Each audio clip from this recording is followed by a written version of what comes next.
Look at him, eating whatever he wants, never gaining a pound, while I'm stuck with the boring special and can't lose an ounce. How's your lunch, man? Amazing. Yours? So good. Oh, I'm so happy for you. Cool, buddy. Weight loss isn't fair, but Mochi Health is. The affordable GLP-1 source that can fix your frustration with food. So, same time next week? No! Definitely. And your friends. Learn more at joinmochi.com. Mochi members have access to licensed physicians and nutritionists. Results may vary. Security program on spreadsheets, new regulations piling up, and audit dread? It's time for Vanta. Vanta automates security and compliance, brings evidence into one place, and cuts audit prep by 82%. Less manual work, clearer visibility, faster deals, zero chaos. Call it compliance or call it compliance. Get it? Join the 15,000 companies using Vanta to prove trust. Go to vanta.com/calm. Erik Stover, welcome to Sports Management Podcast. Yeah, thank you for having me. It's great to have you on the show. You have worked for 25 plus years in the sports industry in and around US soccer teams. So how do you see the state of soccer in the US today versus when you started? Wow, this is an extremely critical time in the history of soccer in the United States. Obviously, the World Cup. In the world, it'll be the biggest event, the biggest World Cup that's ever been, not just by the number of teams, but the scope of the landscape, Mexico, United States, Canada.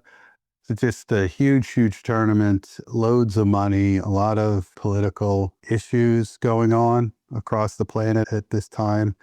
And then, of course, the landscape of soccer is changing dramatically in the United States. The rules are different.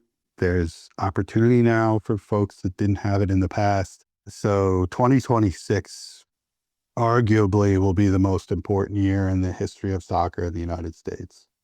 Definitely. And it's continued to grow and get more publicity. I mean, you have the big sports with baseball, what we call American football, ice hockey, and so forth. So do you see soccer competing with these other major sports? They already do. And soccer, football has for a long time in the United States, especially the last 20 years. The big clubs, Real Madrid, Manchester United, the Champions League, Liga MX here, those clubs, those national teams, those tournaments have been hugely popular here for a long, long time. It probably doesn't capture the attention of the overall sporting landscape and the fans. Well, definitely not as much as American football, the NBA, but I think soccer has been up there or surpassed hockey a long time ago with total number of fans, however you define that, and probably has passed baseball as well, especially in younger demos. So look, it's been a massive, massive sport here for a long time. We just have to figure out how to do it well to capture the hearts and minds of people on a club level. And also the men's national team has not been performing at a level we would expect for many decades. So I think those two things are extremely important. And those two things are going to be forever altered in 2026. Interesting. Obviously, the women's team have performed very well on a national team level for many, many years. But as you said, the men's has not so much. So how important is it that the men's team perform well now in the World Cup for the interest to grow more in the US? In this country, it's always important that our national teams do well in whatever sport it is. And if we don't, it hurts a lot. You pick the sport. If curling can capture everybody's hearts and minds in this country if we have a team that's doing well and might win a medal. We love competition. We love big tournaments. So the men performing well would be an added bonus. Honestly, we'll see what happens. I don't think we're positioned to do well in the tournament. You never know. We've always had the fighting spirit. So maybe the results will come just through grit and determination and home field advantage. As far as a soccer standpoint, I don't think we're in a position to do well relative to France and Spain and Germany, England, Brazil, Argentina. We just don't line up well against them. But you never know. Again, home field advantage. We'll see what happens. Definitely. And maybe the expectation is not for them to win, but to maybe go to quarterfinals or somewhere along those lines would be seen as a success, I assume. Definitely. I would like to see us not only go to the quarterfinals, but, we've gone to the quarterfinals in the past just by the nature of the sport. Getting out of the group with only one win and winning that one game by 1-0. It's sort of, if you count up the World Cup victories over the last 30 years, there's not a lot. And I think when we turn the corner, you'll start seeing more bright victories and better overall play and less of getting through on a 1-1-1 record in the group. That's the kind of stuff I hope to see with this tournament, that we turn the corner on. Interesting. And how important is it to continue the momentum? Because as you said, like when US competes on something on a national team level, everyone gets behind it. So it's going to be a huge hype during the time of the World Cup. But when the World Cup is over, how can you piggyback off that success and, for grassroots level, get more to play soccer, get more people to watch soccer, to come to the games? Where do you think the success factor is there? The fans are already doing that. They're already playing at huge numbers, not just registered players, but in urban areas. I'm in San Diego at the moment, normally New York metropolitan area. But if you just turn up to a park in either one of these cities, just dozens and dozens and dozens of people playing soccer. It's been like that for a long time. So for me, I think it's critical to make a grassroots connection, community connection that's authentic and long-term. We are a fickle country, and we do focus, I would say, too much on the immediate gratification and not building a stronger foundation with the community and with your club and your club's identity. Again, this is on us as a national team and as club owners and operators. We have to do better at that. And we've seen over the last 10 years in particular, clubs do exceptionally well with that. And I think that's what really matters, because again, the kids are playing, families are there, they love the sport, people love the sport, they're watching it. We just have to do better on a grassroots level domestically. That's an interesting take. And I've always thought that when you watch more of, call them American sports, so baseball, American football, the structure of the game it's shorter gameplays. In American football, you play for like a minute or something, there is a break, you go off, people go in and out the stadiums, they grab something to drink, something to eat, while soccer is more like 45 minutes play non-stop, break 45 minutes. So it doesn't, in my mind, fit very well into the American way of sports, but it seems like it's still really, really popular. It's an interesting take. I could flip it around. I'll take your point of view first. Commercially, it's an issue. In this country, owners in leagues have struggled to understand it and commercialize it properly. So you do have a lack of understanding when you don't have 30-second ads to drop into a broadcast. How do you make money? But I would say the other way around is the opportunity. People's attention spans are shrinking, right? And, we're a TikTok nation, and kids are flipping through 15, 10-second, even faster through videos. What soccer gives you is that window hasn't changed in 150 years. It's 2 hours. It's been 2 hours, 2 hours. American football, baseball, NBA, those games go on and on and on and on and on. And play gets broken up constantly with ads. And just having kids, my daughter loves sports, but she can't sit down and watch a whole game. It's just the distractions are too much. For soccer, it gives you a chance to put your phone down and just pay attention for 45 minutes, break, and then another 45 minutes. And I think that, in a lot of ways, plays into our changing culture better than the constant barrage of commercial messages and breaks. And the NFL is peak right now. The playoffs have been fantastic.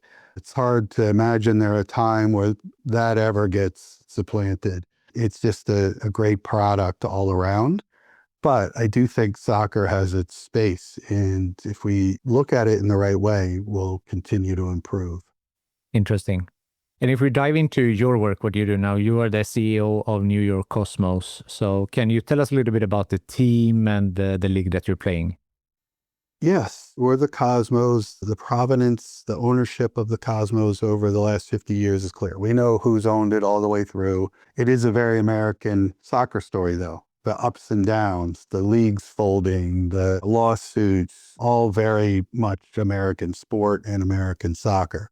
But this is the original, the authentic Cosmos. And as the Cosmos began in the early 70s, it's a grassroots approach. It's a neighborhood approach. It's a cosmopolitan cultural approach. And we're bringing it back in an environment that fits that very well. And for the first time, we have our own stadium. We've never had our own stadium. We have that now. And it's a place that we can build and grow our club. We play in USL League One, and that's the third tier of soccer in America.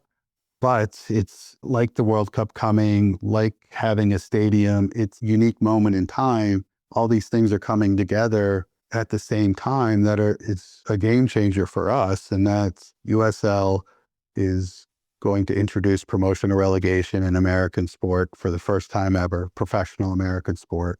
So that gives us a chance to move up.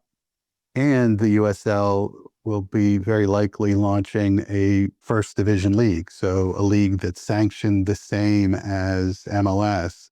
So within the USL system, in a few years, we could be, in theory, playing first division soccer, wearing the Cosmos crest, launching a women's team, launching a number of other sports and activities. And that was not possible even 5 years ago. So to be in a position to do that now is great for us, but it also is great for our community. We can have a real positive impact, both commercially and in the community. But it gives our fans hope. They know that we can grow. They know that we can do more. And that, I think, is what's so great about this sport in the rest of the world.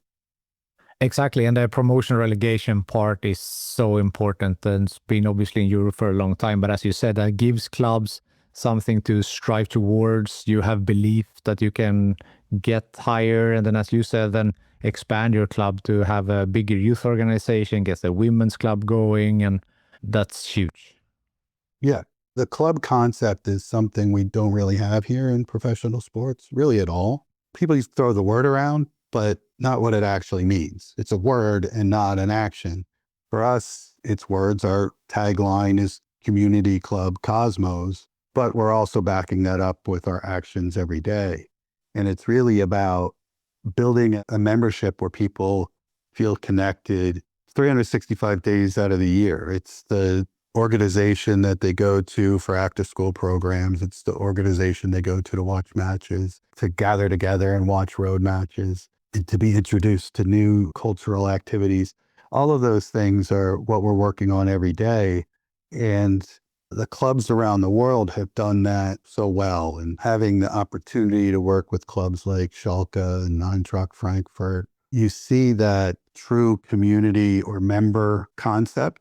And I think we've sort of lost our ways, even in global football, lost our way in over-commercialization and losing that identity. I think in Germany, I don't want to compare countries or leagues, they're still authentic and they're still true to that. Even though a club like Bayern Munich is massive, it's still very much part of their identity. And I think we can learn a lot from that. And we're trying to borrow those ideas in everything we're doing. Yeah, it's an interesting time for sure. And you mentioned you have the arena going and you were overseeing the construction and operation of that project, right? I didn't oversee it, no, but I did consult on it. Adolfo Wilson, our managing partner, he's the one that really saved the stadium. Projects like that always bring in hundreds of people that contribute, but he was the driving force. And we met 4 or 5 years ago, and it was clear to me that his number one goal was, first of all, to make this a commercially successful stadium, to have a positive impact on North Jersey and Patterson in particular. But the most important tool in that was going to be professional soccer. And it took us some time to get there, but my role going back a few years ago was to ensure that we could do that we had a facility that we could put professional soccer in. So the field lights, for example, are rated to the level of foot candles you need to have HD TV. That wouldn't necessarily get done without that in your mind 5 years ago. Video board, the field is all green. There aren't inlaid American football lines or whatever. We could put football goalposts up and down and have an American football game on a Friday and a soccer game on a Saturday. And it looks like those sports and only those sports. And I think that's essential to our growth because when you look around the United States, that's rare. You can see in a lot of facilities that it doesn't shift from one sport to another well, and that hurts the overall match play. That, you know, at the end of the day, your product isn't as good as it could be, and it hurts the fan experience. So really the credit goes to Baye to have that vision to put us in a situation to be successful now. Yeah, for sure. Yeah, I mean, you have been in, as I said in the beginning, in soccer for 25 years and been around on the club level. So you've also been managing director of Red Bull New York and COO. So how has your journey been like working for the different teams? Yeah, it's been a very interesting career for me, and I did not see it going this way at all when I started. Ironic that I'm here in San Diego because when I was living in San Diego with my wife, we didn't have any kids at the time. I was managing Qualcomm Stadium, so stadium manager. And we left San Diego to go back to New York for Red Bull and for Red Bull Arena. And that's where my career changed quite a bit. I did not grow up playing soccer. It was not a sport. It was not on my radar where I grew up, but it has been life altering for me. I've been all over the world because of it, and that would not have happened otherwise. And it's become my passion. It's really the only sport I watch. I watch my college football team, and I guess I do watch the NFL, but other than that, it's soccer, soccer, soccer. And I never would have guessed that when I was 15, 16 years old. Yeah. And you've also been abroad as well, right? You have worked in my neighbor country here of Denmark. Yes. I love Denmark. It was a great experience for us, for my family. And a lot of the ideas that we had with the Cosmos in 2013, 14, 15, that we didn't get a chance to execute, being in Denmark reinforced that those ideas were the right path. And seeing how clubs function and reinforcing the idea of not being just about professional soccer, but meaning more to the people in the region. So bringing that home, I think, has helped our execution very well. Interesting. But it must be a big change for a family to move half across the world and to a completely new country, culture, climate. Yeah, it was not our plan to come back as quickly as we did. Still some bad feelings around that. But staying focused on the positive and trying to live in the moment, it was really important for my kids to have that experience. And for my youngest, she's actually quite good at languages now. And I think being there at 11 years old, being thrown in the deep end, having to learn a language, particularly a difficult one like Danish, really opened up her mind. So there's a lot of positive that I could take from it. And I did really, really enjoy getting ingrained in the footballing culture in Denmark. It was a wonderful experience. Yeah, I understand that. I lived abroad for 5 years. I'm living in Sweden and then moved to Greece for a couple of years. So although it's not as long, like distance-wise, not so far, but you go into a new culture and you can learn a lot of things, not only the language, but as you said, how you do things work-wise, but also, a lot of cultural things as well.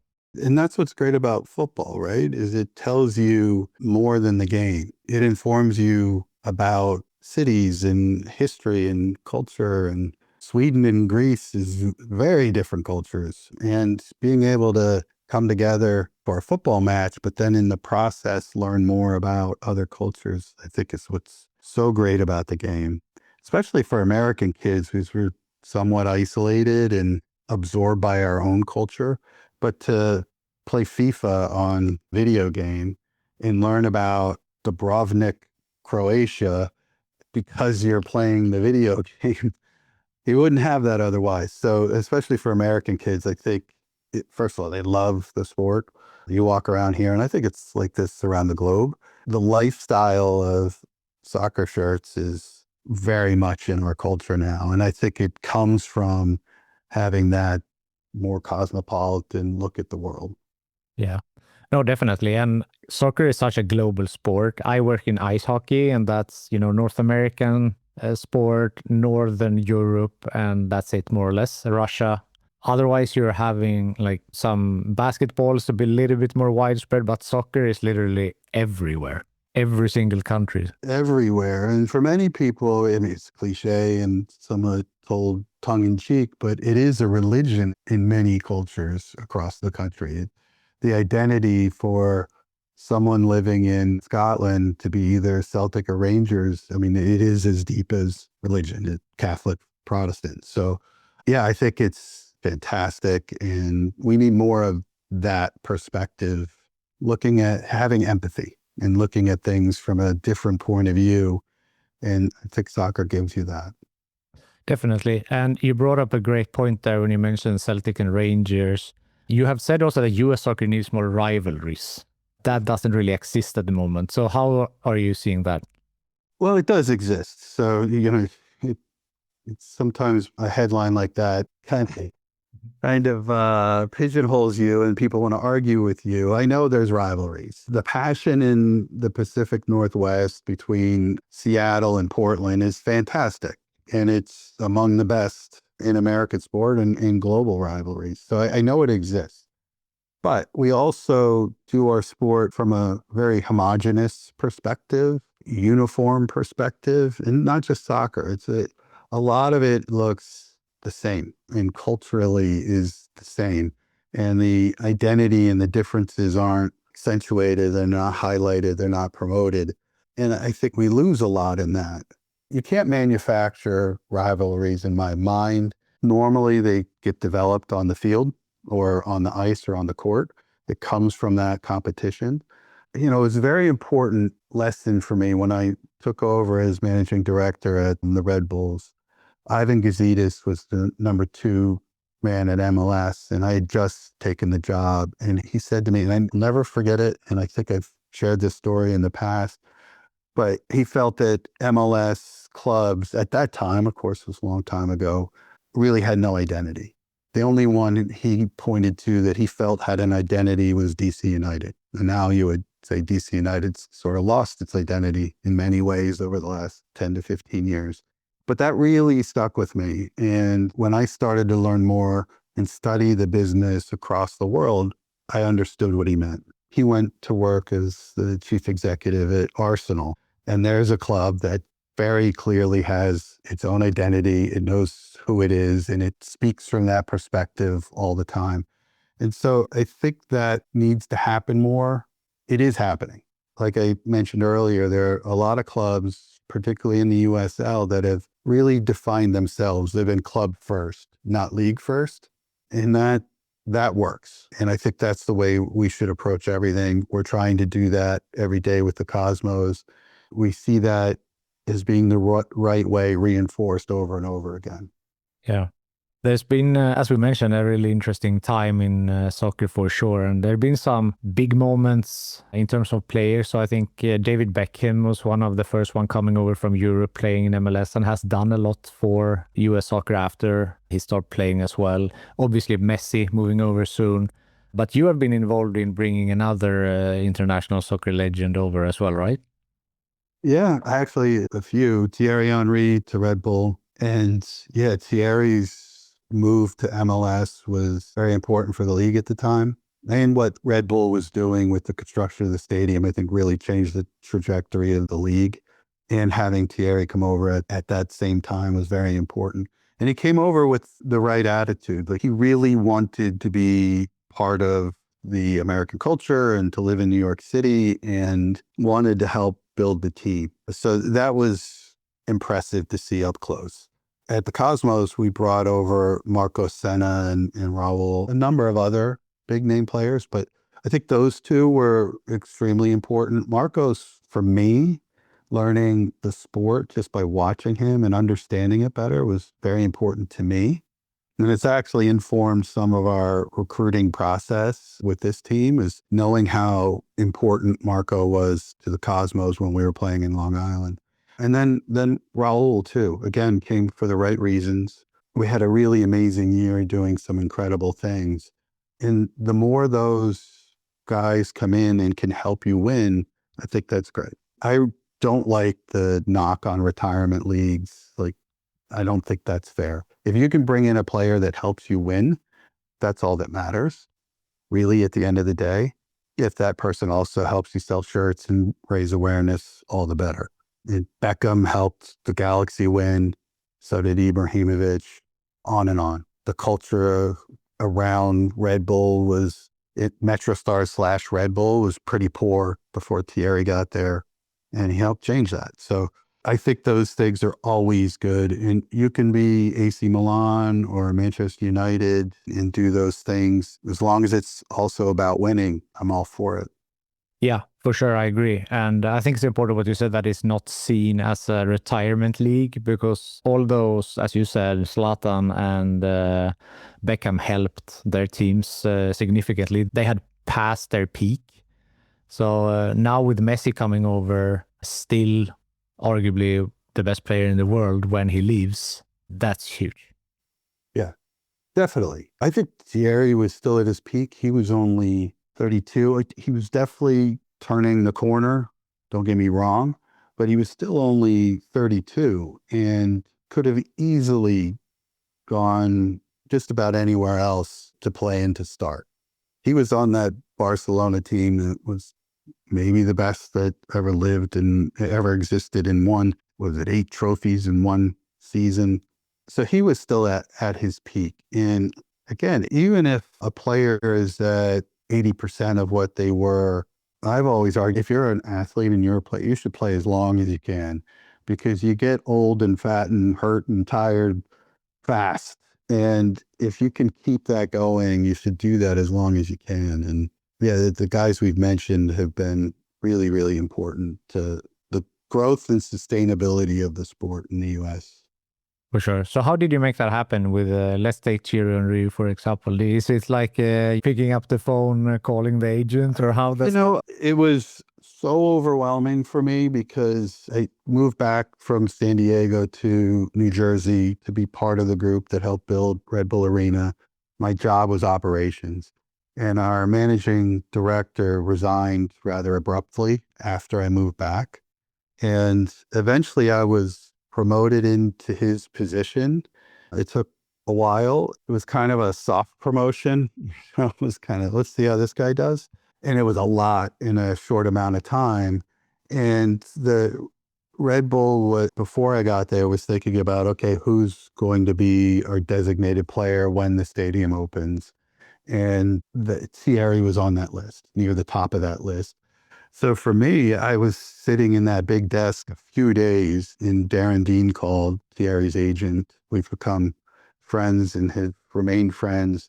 But before I knew it, I was at the Four Seasons in Manhattan meeting Darren and having lunch and talking about Thierry coming over. In a lot of ways, it just was the obvious thing to do for Red Bull, for the construction of the stadium, for the league. And because Thierry was so interested in doing it, so committed to the idea of doing it. There weren't many superstar players in the world at that time that would have checked those boxes for us.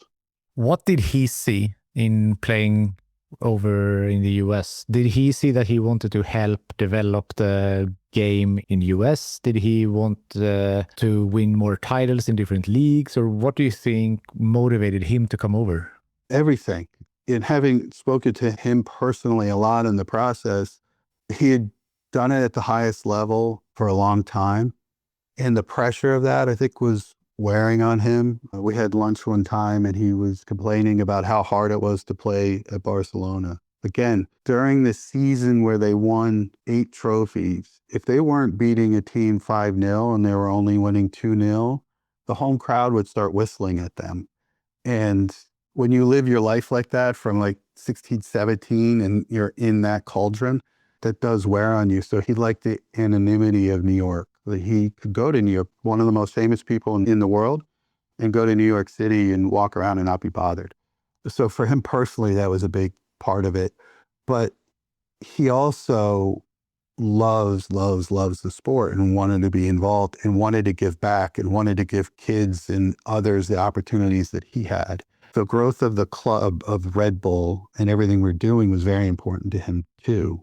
And you saw that when he retired, he went right into management and to coaching. And I think he'll at some point go back to that. But his love of the sport and trying to always make it better, not the sport necessarily, but the individuals in it, I think was important to him. As I said earlier, he was the perfect player at that moment in time. I think he did a fantastic job. It was a pivotal time in MLS during those 5 years, and with a couple other guys, but he carried the flag for a long time. Yeah.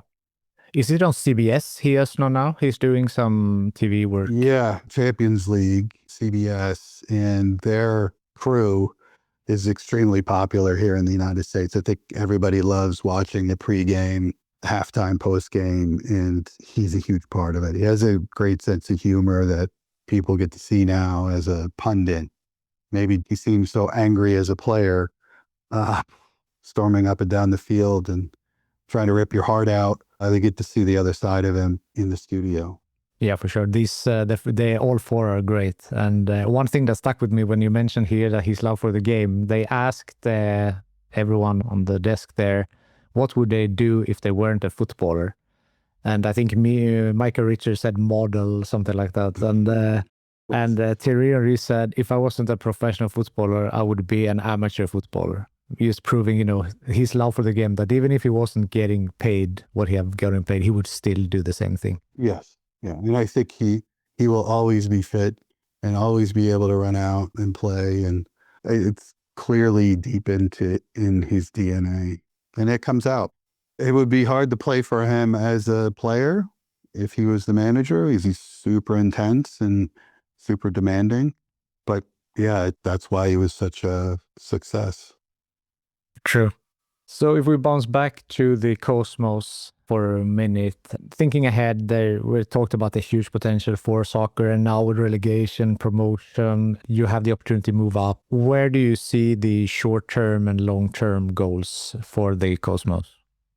I think they're very much the same. It has to be true and authentic to building a club.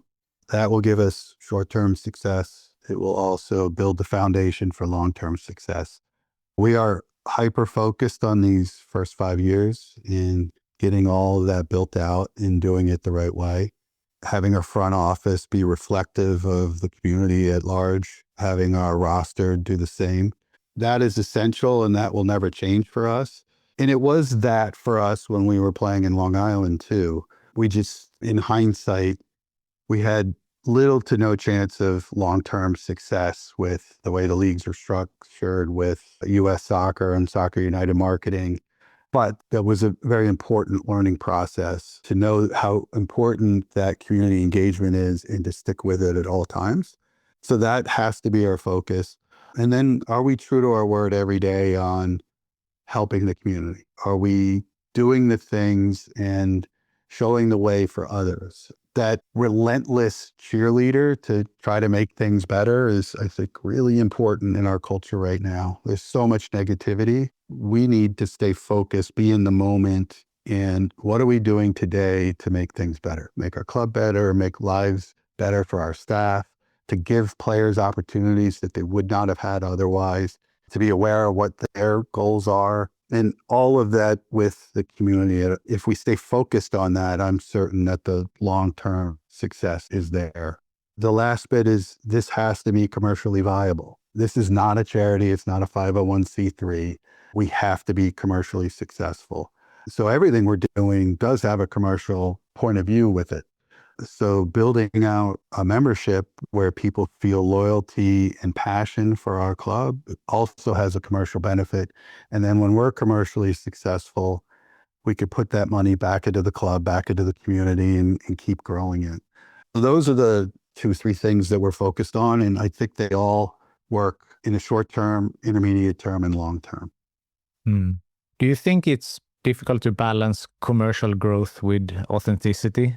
If you're growing a lot on the commercial side, that some might think that you're losing the authenticity? You can. That absolutely can be a challenge. In this sport, there is a ceiling. You cannot have this type of model and succeed at the highest level.